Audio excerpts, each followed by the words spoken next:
Welcome to the Lightning Round, brought to you by Moviga. I'm Lee with your weekly source for all things movies, video games, and more. Now grab your ponchos and let's catch up on this week's news. Quentin Tarantino says he'll never direct an MCU or DC movie with, quote, "You have to be hired hand to do those things. I'm not a hired hand. I'm not looking for a job." It's a pretty bold statement. At least he's loyal to his art. You do you, Quentin. Lionsgate wants to make a AAA John Wick video game. I'm cool with this. As long as none of us have to live through the canine death and such, I think I can get on board. Our generation needs a modern first-person shooter, just like GoldenEye. Most of these shooters nowadays, protagonists are a little too enhanced or OP in my opinion.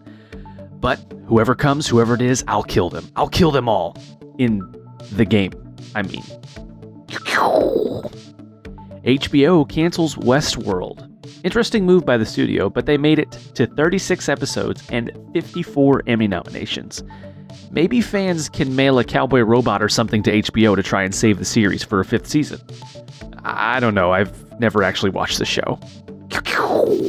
Some interesting news from Warner Bros. Is they are deciding to focus more on franchises, such as Harry Potter, House of the Dragon, Superman, and Lord of the Rings, which they still have the rights to make movies to, by the way.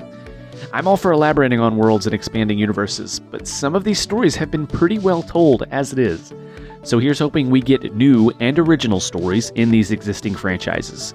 Just no Lord of the Rings remakes, please. I do not need a Tolkien multiverse.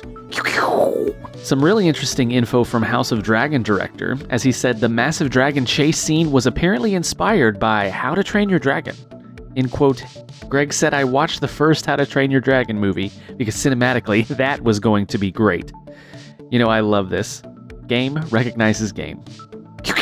Speaking of games, God of War Ragnarok gets a 10 out of 10 review from IGN. It's everything a sequel should be, quote, respectful of its legendary lineage, but not afraid to take it to exciting new places. I don't know about you, but I'm really looking forward to getting my hands on this one. What do you think? Modern Warfare 2 has the biggest opening weekend in franchise history. Now, I definitely don't play much COD, though I did really get into Black Ops back in the day. I'm really happy to just see launches going well for games these days. But can we just talk about that user interface? Why ruin a good thing? Well, it looks like the storm has passed. Be sure to check out the Moviga podcast on Spotify, Apple Podcasts, or anywhere you listen to that sort of thing, where we're talking all things movies, video games, and more.